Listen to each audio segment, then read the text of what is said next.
Hi, my name is Rachel. That day was the day Leah, my twin sister, and I graduated from Harvard Medical School. We wore the same gown, the same square cap, and walked the stage together to receive a diploma stamped boldly with the words, Doctor of Medicine. On paper, we were one, same GPA, same achievements, same honors. But in my family's eyes, it seemed like only one of us deserved to be celebrated, and it wasn't me. After the ceremony, while Leah was surrounded by friends, professors, and acquaintances from all over, I quietly left the campus alone. No one from my family had shown up, no congratulations, no hugs. My parents said they were busy preparing for a special event the next evening, a lavish party hosted at the Astoria Hotel in Houston. They called it Leah's debt-free celebration. A party to celebrate my sister graduating from med school with zero debt. They didn't ask if I needed help. They didn't ask if I felt overlooked. They just forgot about me. That afternoon, I stopped by my parents' house in Sugar Land. I didn't plan to stay long. I just wanted to leave behind my diploma, carefully framed as a quiet way of saying, I made it too. I entered through the back door, still holding the framed diploma, when I heard my mother's voice echoing from the kitchen, loud and clear, with no attempt to hide. She deserves it more, honey. Leah's always had more potential. I froze. My entire body locked up for a moment. Leah deserves it more? And what about me? I had spent 4 years scraping together every dollar for tuition, working in research labs, pulling night shifts in the ER, juggling study and survival. Leah? She had a full ride from our parents. They paid for tutors every time she failed a class. They even hired a residency coach when she panicked before her first interview. Me?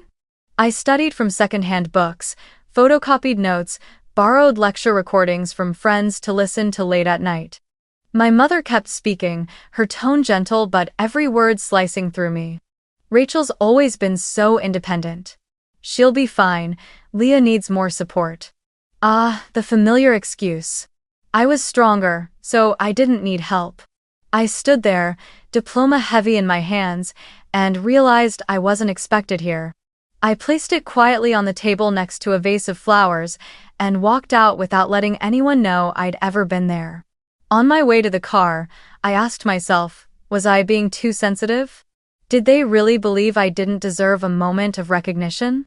I sat in the driver's seat of my old Toyota, hands on the steering wheel. These hands, the same ones that stitched wounds and pulled patients back from the brink, were now trembling over a sentence my mother said. I bit my lip and told myself. I graduated from Harvard, I made it. I survived. But why did it feel so hollow, like I had never really existed at all? My phone buzzed. A message popped up from Dr. Alvarez, my research advisor and someone I deeply respected. I need to speak with you urgently. Big news, life-changing. I stared at those words like they were a heartbeat reviving me from the numbness of being forgotten. No one in my family saw me. But maybe someone else did. And this time, I could feel it. Something was about to happen that would make everyone who ever overlooked me look again. Maybe, at the party they never intended for me, I would be the greatest surprise of all. Before I continue this story, I have a question for you. Have you ever been the forgotten child in your own family? Let me know where in the world you're watching from, so I'll know I'm not alone. Leah and I were born in Austin, Texas, on a March morning, 6 minutes apart. I came first. Quiet, calm, eyes wide open, observing the world like I was already trying to understand where I belonged. Leah came out screaming. Loud, bold, full of life. That's our firecracker, my dad had said, beaming as the nurse placed her in his arms. Maybe, in that moment, everything was set. I was the one standing at the edge. Leah was the center of it all. We grew up in a 2-story house in the western suburbs, peaceful neighborhood, kind neighbors, American flags waving from every porch on Independence Day. My dad was the branch director of a commercial bank, always articulate, always polished in white shirts and red ties. My mom was a county supervisor, well-connected, often invited to speak at local community events. They were the kind of people who believed success should come with image, and Leah, with her dazzling smile and boundless energy, was the perfect portrait to present to the world. Me?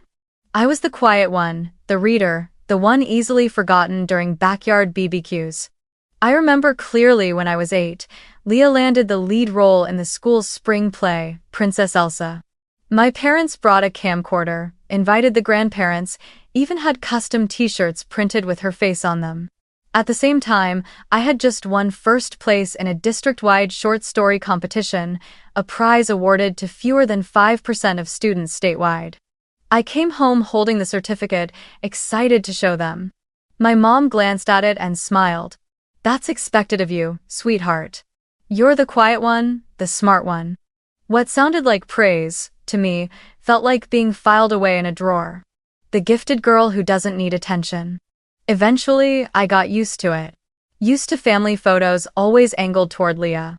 Used to every dinner compliment going to her social accomplishments, cheerleading trophies, volunteer leadership, class president. Meanwhile, I was quietly battling advanced math, general physics, applied biochemistry. I wasn't jealous, at least not when we were little. Leah never looked down on me. But she never realized how much more she was given. By high school, the gap between us became even more obvious. When Leah turned 16, our parents bought her a brand new white Jeep that gleamed in the driveway. I, on the other hand, still took the bus, hauling a heavy backpack full of textbooks, often staying at the library until late. Leah had a boyfriend, a tight circle of friends, and a calendar packed with extracurriculars. I had my notebooks, the after-school lab, and a quiet dream of getting into UT Austin's pre-med program. Once, Leah failed her biochemistry class. Our parents immediately hired a private tutor, $80 per session, and then asked me to help her study on top of that. I said yes, even though deep down I wondered if I ever needed help. Would anyone in this family be willing to spend $80 on me? In 12th grade, I earned a full-ride scholarship to UT Austin, while Leah just barely made it into Texas A&M and had to pay full tuition. I still remember the night I got the acceptance letter. I walked into the living room, holding the letter with tears in my eyes. My dad glanced at it and said, "Well done. But don't rub it in, okay? Leah's already sensitive about not getting in." My mom gave a small smile and added, "We're proud of you. But remember, Leah's path is just different. She's always been the ambitious one." I couldn't understand what ambitious meant to them. Was it doing things they could see? Being good at talking to adults? Or was it just being the kind of person they could brag about at dinner parties? I had good grades, won awards, earned my scholarship on my own, but still, I was labeled the quiet one, the steady one, the one who didn't need any extra investment. College didn't change that. Leah switched majors a few times before settling on health communications. I followed the pre-med track. Every holiday break when we came home, the questions were always, "Leah, what exciting things have you been up to lately?" And for me? "Still doing well in school? Take care of your health, okay?" No one asked how I felt. No one asked what I dreamed of becoming. After I received a highly competitive summer research scholarship at Johns Hopkins, I called my mom to share the news. Her voice was light, almost casual. "Wow, that's nice. By the way, Leah's organizing a cancer walk for her internship. Isn't that inspiring?" I sat there in silence, phone to my ear. Not because I wanted to compete, but because I finally understood no matter what I did, I would always be the shadow behind the child they chose to put in the spotlight. I used to believe that once we both got into med school, everything would change. I hoped that standing side by side as future doctors would finally pull me out of the blur. But the deeper I got into it, the more I realized, favoritism has nothing to do with achievements. It lives in emotions. And their emotions were never mine to hold. I don't blame Leah, she didn't choose this. But I also couldn't keep playing a supporting role in the story of my own life. And if fate had forced me to walk this path alone, then at the very least, I would leave behind footprints that couldn't be ignored even if no one was watching. I truly believed that after everything, after 4 grueling years, After the overnight shifts that left me drained, after exams that nearly broke me graduating alongside Leah, with the same GPA, the same honors, would finally be a moment of balance. That at least in the final stretch of this journey, I would be seen as her equal. But I was wrong. Once again, painfully wrong. The first message came from my father, 2 days before graduation. Don't forget, your sister's debt-free celebration is Saturday evening. We're hosting on the rooftop at the Astoria. Formal attire, we're so proud of her. I read the message over and over, searching for any word that included me. Your graduation. Both of you, or even something as simple as, we're proud of you too. But no. Every word was about Leah. Every bit of attention, every congratulation, every plan belonged to my sister. A day later, a classmate told me what they'd heard my family had sent formal invitations to faculty members, hospital doctors, even Dean Trask from the residency board. The event was called Leah's Journey. From Dreams to Doctor, Debt Free. A title that made it seem like Leah was the only one who had walked this path, the only one worthy of celebration. I tried to block out the bitterness, telling myself it was just a name, that meaning doesn't always come from words. But when I called my mother directly, I couldn't stop the tightness in my throat. Mom, why is the party only for Leah? I graduated too. I went to the same school, I earned the same degree. There was a pause on the other end, then her voice soft, familiar, and tired floated through the phone. Sweetheart, you've always been the strong one. Leah needed more help. We're just trying to support her where she struggles. I pressed my lips together, swallowing what felt like a block of ice. And me? I never need help? That question stayed trapped in my throat. Because I already knew the answer. I was the one they never had to worry about, the one who could handle it on her own. I was the backup plan everyone assumed would be fine, so no one ever checked in. Just hours later, as I sat in the library, finishing up my residency application documents, another message came in. This time from Leah. You're coming tonight, right? It means a lot. 1. I stared at those words for a full minute. It means a lot. What did she mean by that? That I should show up to reinforce her perfect image? That I should stand on the sidelines, once again, like every other time, playing the quiet supporting role? I didn't know whether to laugh or cry. I didn't hate Leah. She had never deliberately pushed me aside. But she had also never spoken up, never once questioned the unfairness that shaped our entire childhood. Leah knew she was favored, but she never challenged it. And now, I wasn't sure she understood how my presence at that party would quietly place me back in the role I'd fought so hard to escape. I rewrote my reply to her message dozens of times. I thought about saying, I'm not coming, but that felt weak. I thought about saying, of course, but that felt fake.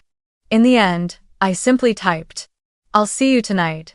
And immediately after, I closed my eyes, leaned back in the chair, and let out a long breath. I had promised myself I wouldn't keep enduring this. I'd said I would walk my own path, stop chasing validation from those who had always refused to see me. But here I was, getting ready to put on a dress, apply lipstick, and show up to a party thrown to celebrate someone else while I stood off to the side, like an afterthought. I didn't know what made me say yes. Maybe it was for Leah. Maybe it was that part of me that still longed for a look of acknowledgement from my parents. Maybe I just wanted to witness the truth with my own eyes for what it really was. No illusions, no blind hope. And maybe it was because of another message I hadn't answered yet. The one still pinned at the top of my inbox from Dr. Alvarez. Just 3 words, simple but full of promise. Big news. Life-changing. I didn't know how tonight would unfold. But deep down, I had a feeling that this time, I wouldn't just be the girl behind the curtain. This time, the spotlight might land on me. And if it did, I wasn't going to lower my head. I arrived at Dr. Alvarez's office late in the afternoon, just a few hours before Leah's celebration was set to begin. Even though the June sun blazed overhead, I felt cold inside. The entire walk from the dorms to the Johns Hopkins Research Center, my mind spun with my mother's words, the banner that read, "Leah's debt, free celebration," and the weight of being excluded from a moment that should have belonged to me too. But when I stepped through the glass door etched with the words Dr. Micah Alvarez, Maryland, MPH, I knew I had come to the right place, the right person, Dr. Alvarez was one of the few people in academic medicine I genuinely trusted.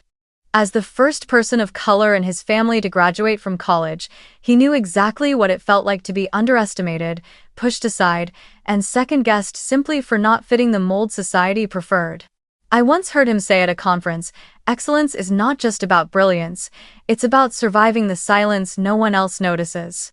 I never forgot those words. His office was bright, the walls lined with degrees, certifications, and photos taken with community doctors from around the world. Ghana, Colombia, Haiti, and even the rural corners of Texas.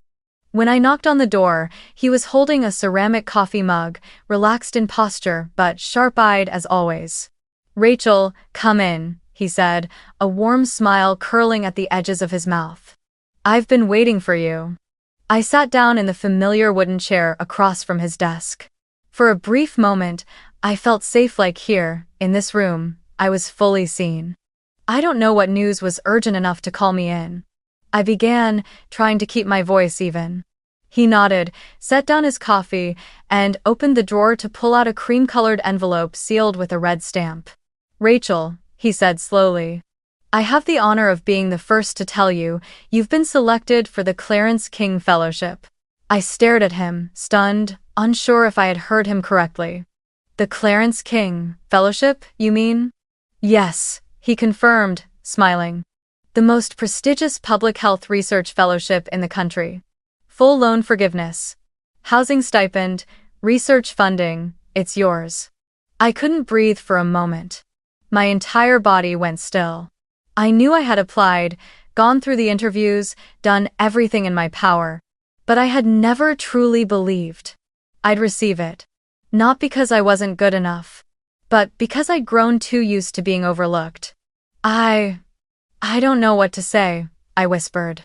Dr. Alvarez stood, walked over, and sat beside me, placing a steady, unassuming hand on my shoulder.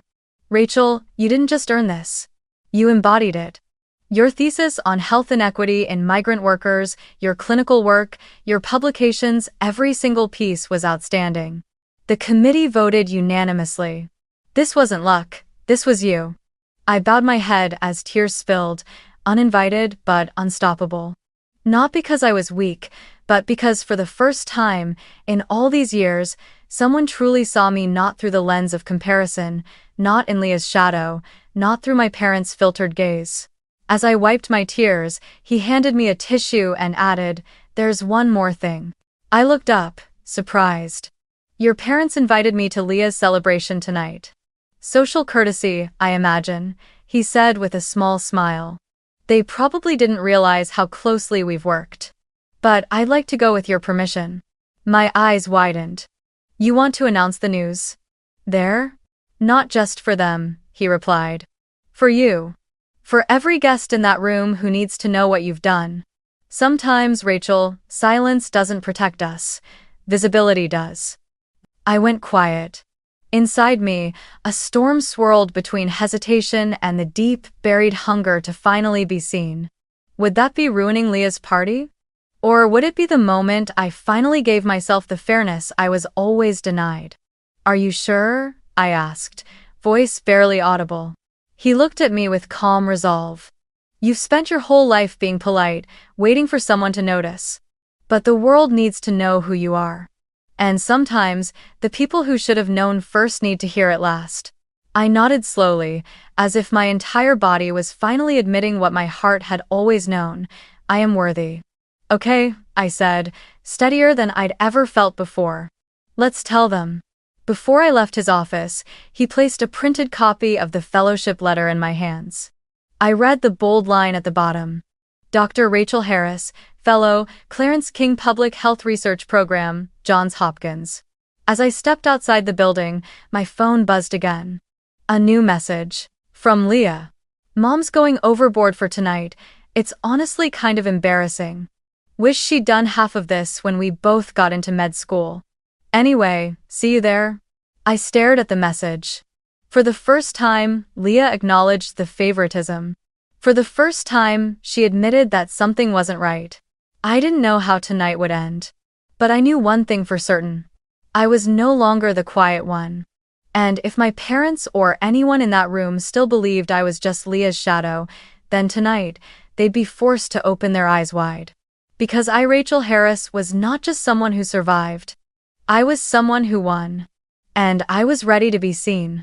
The weather in Houston that day was gentler than usual.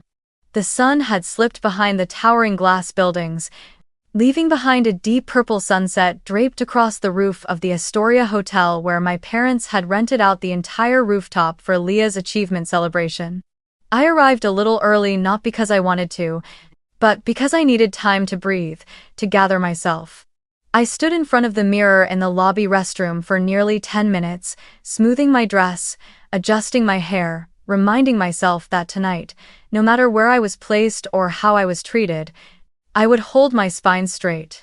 The elevator doors opened to the rooftop amid soft jazz music and the faint scent of white wine. The moment I stepped in, I was hit by the extravagance. Strings of golden lights draped across the open space, fresh flowers stretching down every round table, servers in crisp black and white uniforms gliding past like honeybees. But the first thing that caught my eye was the banner hanging behind the bar. "Congratulations, Dr. Leah Harris."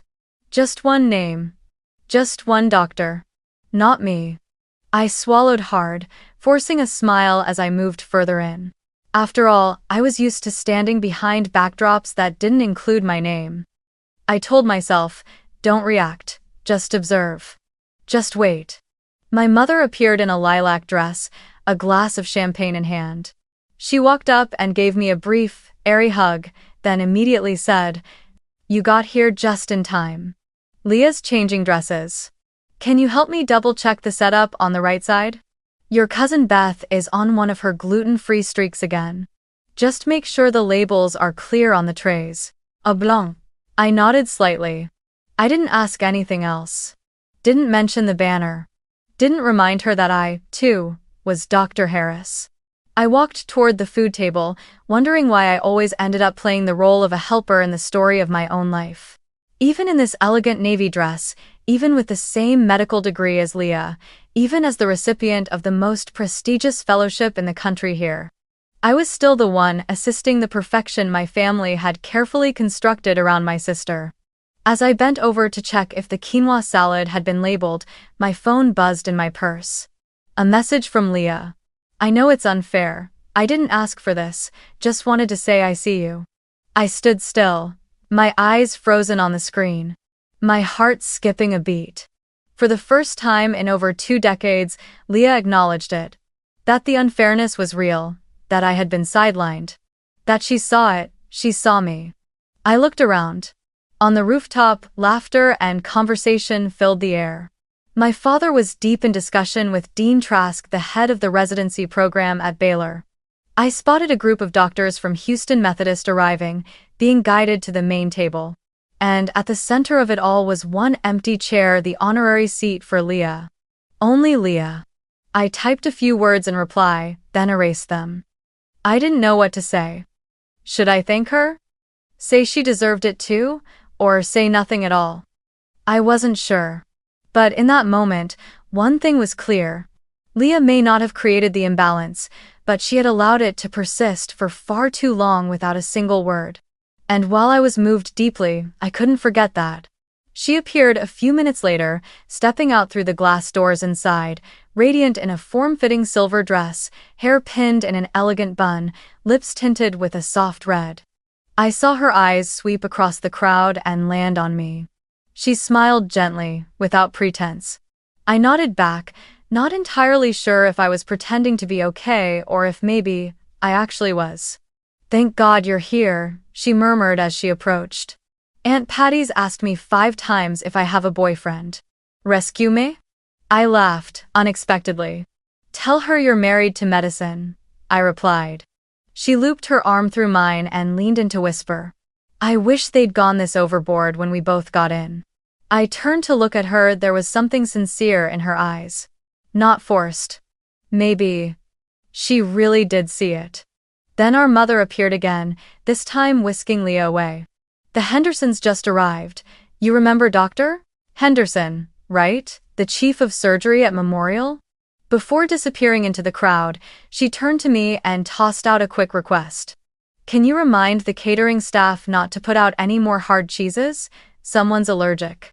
I stood there, one hand still resting in my pocket around my phone, watching my sister be swept away like a movie star, while I once again was left behind to keep things running smoothly, to support from the shadows.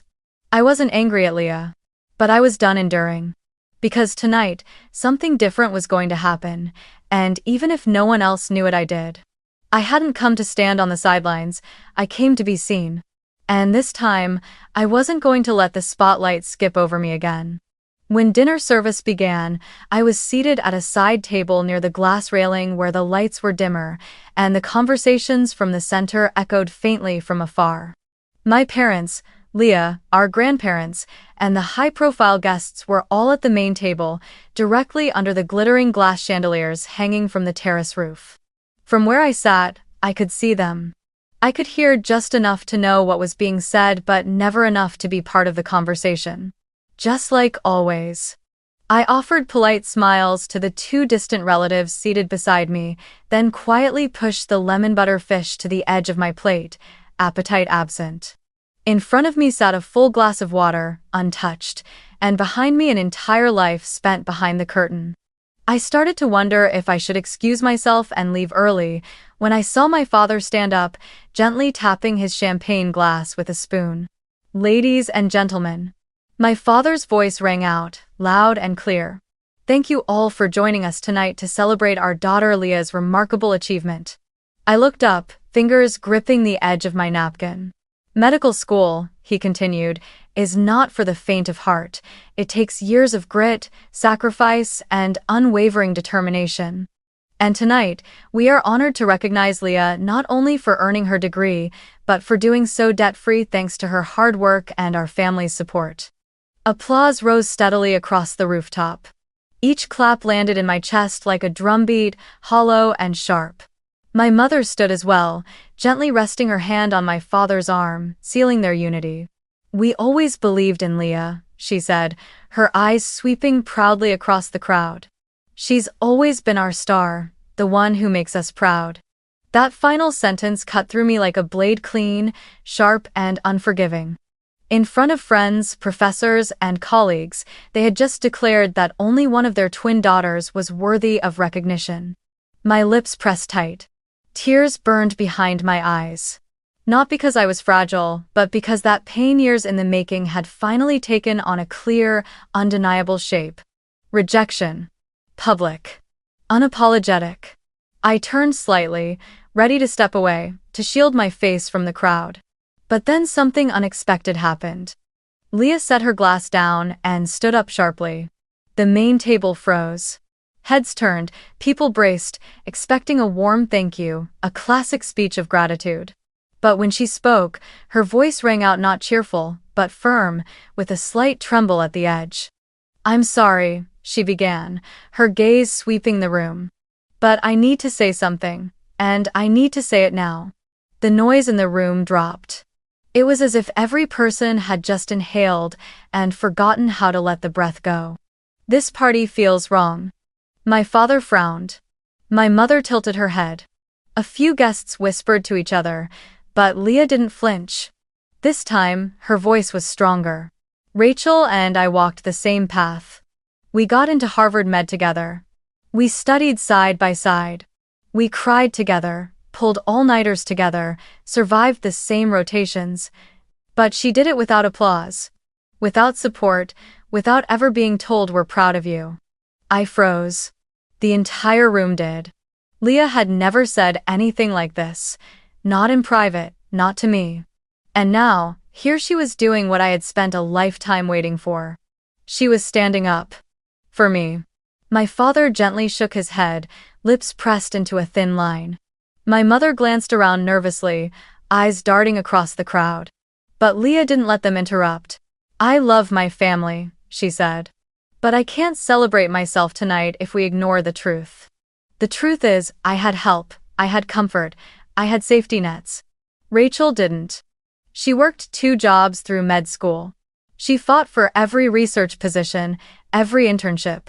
She carried herself through storms I never had to face. And I don't know how she did it." I felt my hands tremble in my lap. The room was so quiet, I could hear the faint clink of silverware against a plate somewhere in the back. "Maybe I've stayed quiet too long," Leah continued. "Maybe I thought speaking up would make things worse, but silence doesn't fix injustice, recognition does. And tonight, I want to recognize my sister not because we share blood, but because she's the strongest person I know." "I am proud." A sharp breath escaped from someone at the faculty table. A doctor nodded slowly. "And me." I looked at her, tears spilling freely now, but this time, they weren't the tears of someone forgotten. They were the tears of someone finally heard, finally seen. My father let out an awkward laugh, trying to recover the mood. "Of course we're proud of both our girls, but tonight was meant to be Leah's night. An achievement you facilitated." Leah interrupted, her voice no longer trembling. "Not one I earned alone. And Rachel's never had a celebration like this, not because she didn't deserve it, but because you didn't give it to her." The silence that followed was deafening. No one knew whether to applaud, bow their heads, or say something. No one was used to seeing Leah, the golden child in our parents' eyes, break the script of perfection to speak the truth. But I knew, deep in my bones, that in that moment, she wasn't just standing up for me. She was standing up for herself too, for the version of her that had been locked in a role she never fully chose. And then, from the faculty table, a familiar figure rose to his feet. A deep, steady voice cut through the silence like a key turning in a long-forgotten door. "If I may say a few words, I believe now is the right time." Dr. Micah Alvarez smiled gently, his gaze landing on me. I held my breath. Because I knew. Everything I'd been waiting for, all the unspoken truths, the unseen victories, the quiet strength, it was all finally stepping into the light. Dr. Alvarez moved into the glow of the rooftop lights, his posture straight, his voice warm and resonant, every word measured and clear, crafted to bridge the long gap between recognition and neglect. "I apologize for the interruption," Dr. Alvarez said, his eyes sweeping the crowd before settling on where I sat. "But I believe this is the perfect moment to share something many of you in this room may not yet know." No one said a word. Even the breeze brushing against the tall glass panels seemed to still. "Rachel Harris," he announced, his voice clear and resonant, "has officially been selected as this year's recipient of the Clarence King Fellowship." All the air fractured for a heartbeat, and then everything burst open at once. Applause rang out, heads turned toward me, mouths parted in stunned surprise, and soft wows rippled from somewhere in the back.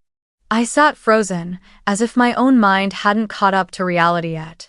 The Clarence King Fellowship wasn't just a scholarship, it was the highest honor awarded to a medical student in the entire country.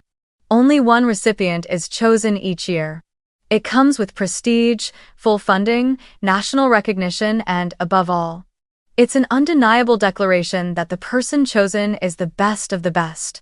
Dr. Alvarez continued, his voice steady, dignified. For those who may not know, the Clarence King Fellowship is not simply financial support. It is a profound recognition of groundbreaking work in public health research.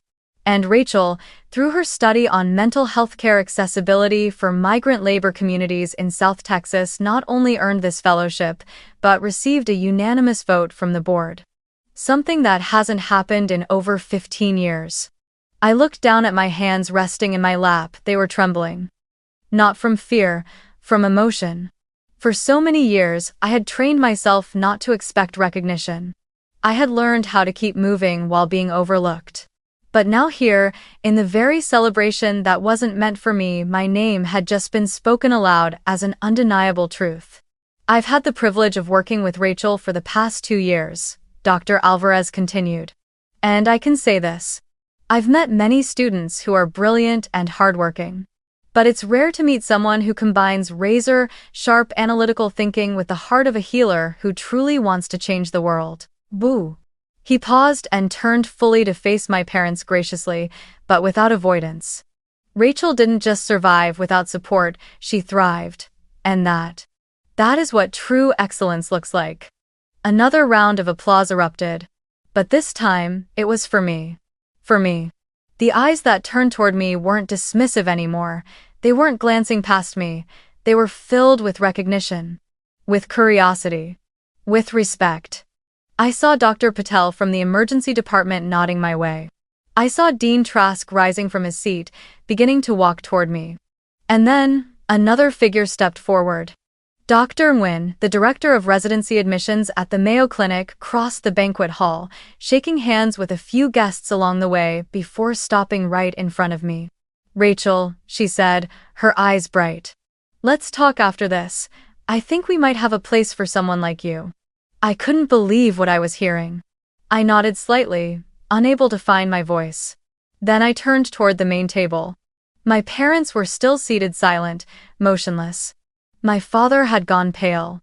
My mother stared wide-eyed, lips parted slightly, as if trying to process what had just happened. The world they had built around Leah, the one where only one daughter was worthy of praise, was crumbling in visible, irreparable pieces before their eyes. There was no denying it now, no way to spin it or blur the truth. I looked at them not with anger, not with bitterness, just relief. Like I had finally stepped out of a long shadow I didn't even realize I'd been trapped in. Dr. Alvarez made his way to me, shook my hand, then pulled out the chair beside mine. "You did it," he said softly, just for me to hear. "You changed the room." I smiled, tears slipping down the sides of my face. I didn't think it would feel like this.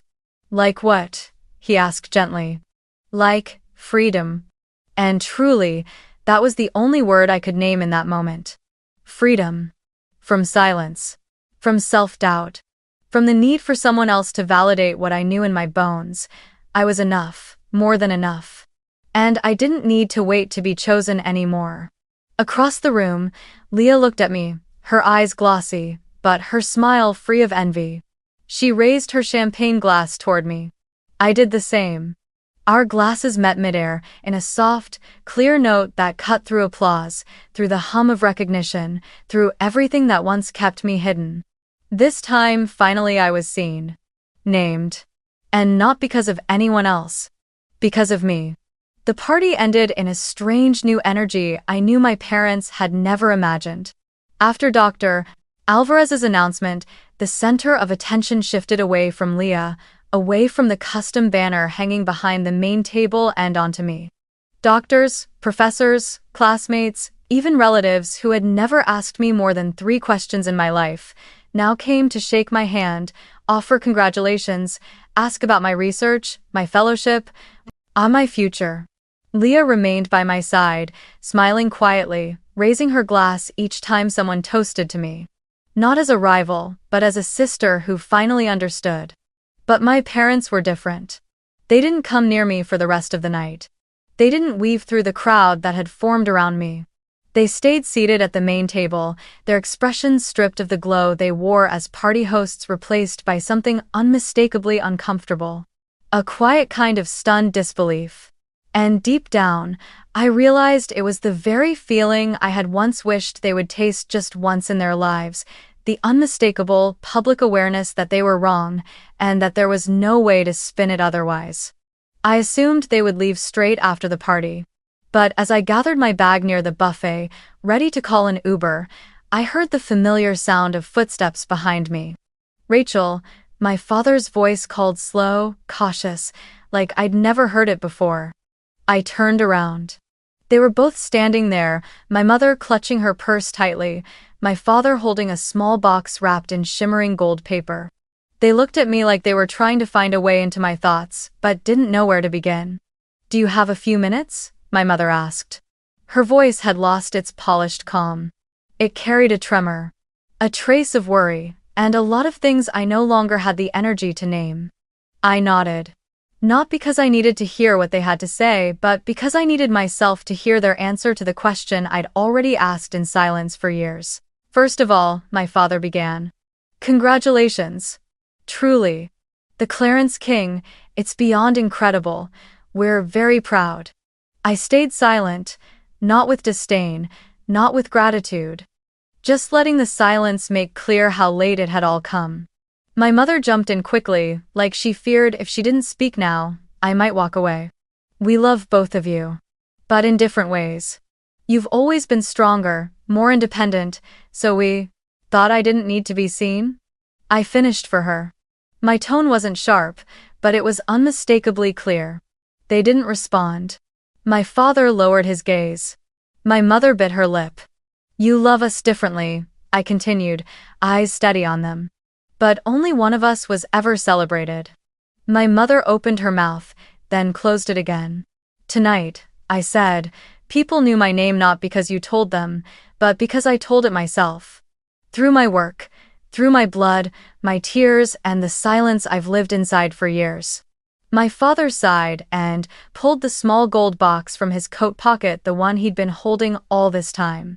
He held it out to me, his eyes avoiding mine. We thought you should have this, he said.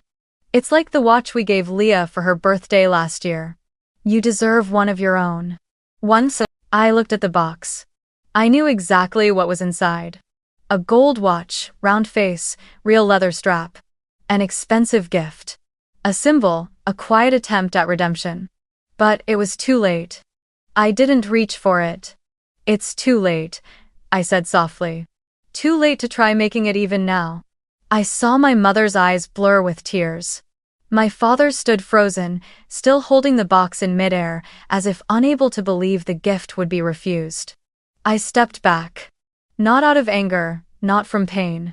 But because I no longer needed anything from them. My silence now wasn't the kind that swallowed me whole, it was the way I protected my worth and peace. My mother tried one last time, her voice trembling. Rachel, do you really think we don't love you? I looked at her, the woman who once taught me how to write my name on notebook covers, who used to comb my hair every morning before school, but who also forgot I could hurt ever since I was 10. Love, I said slowly, isn't just a feeling. It's presence. It's acknowledgement. It's saying I'm proud of you. Not just saying it to someone else. They didn't respond. I walked away, leaving behind the fading rooftop lights, the banner with the name that wasn't mine, and two adults still trying to patch something they'd abandoned too long ago. The watch remained in my father's hand.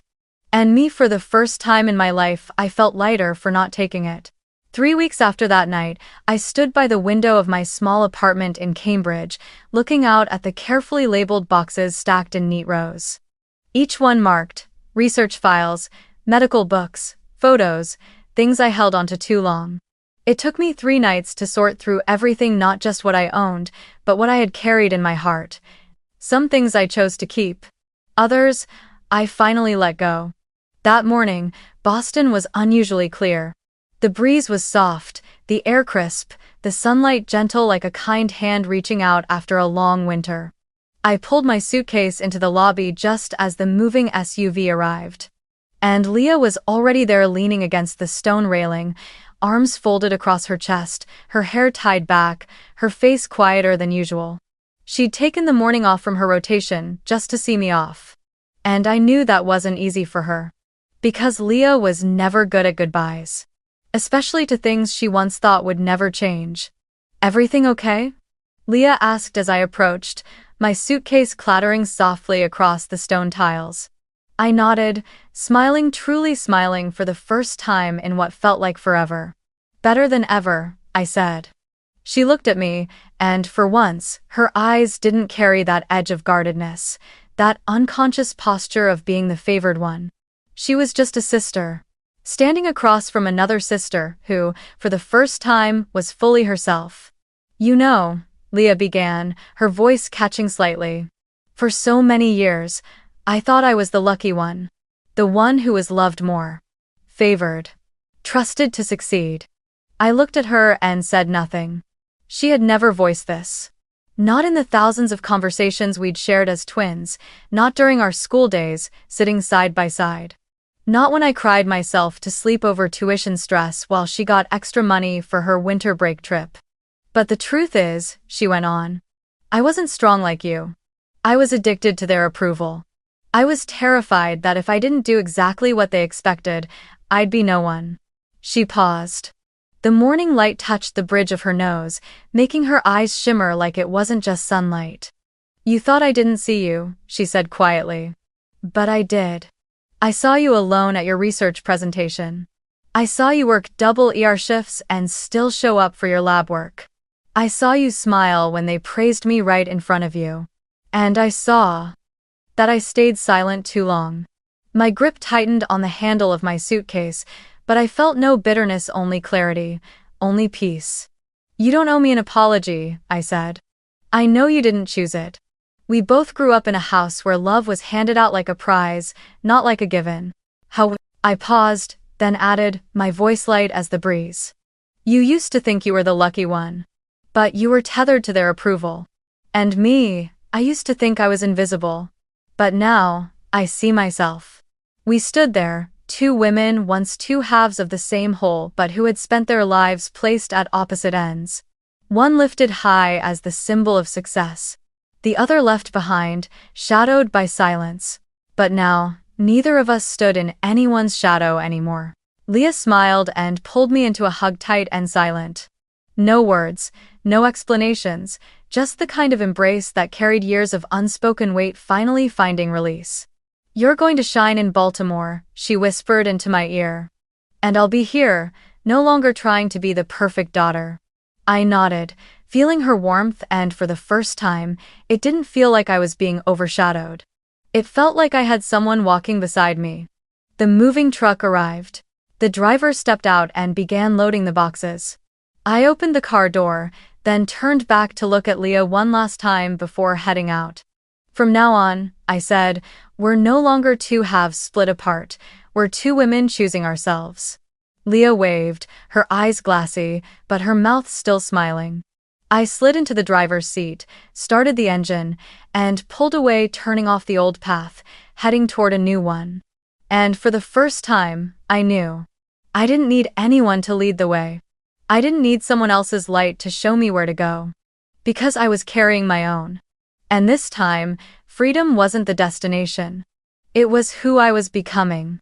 If you've ever been the forgotten child in your own family, if you've ever sat at the dinner table in silence, watching the pride in your parents' eyes land only on someone else, if you've ever worked twice, 3 times as hard just to receive a cold nod or a warning not to get arrogant, then this story is for you. I don't share it for sympathy, I share it for those who've lived in silence. For those who push themselves to be better, thinking that if they were good enough, quiet enough, humble enough, someone would finally see them. But some recognition will never come from the people you hoped it would. And that is not your fault. You don't need to be chosen to be worthy. You only need to refuse to give up on yourself. You don't have to shout to be loved. Let your work, your resilience, and your kindness speak. Maybe they won't see. But someone will. And more importantly, you will. One day, you'll walk into a room where everyone expected you to sit quietly in the back. And you'll be the one they applaud the loudest. You'll be the greatest surprise at the party you were never invited to. And on that day, you won't need them anymore. You'll have yourself.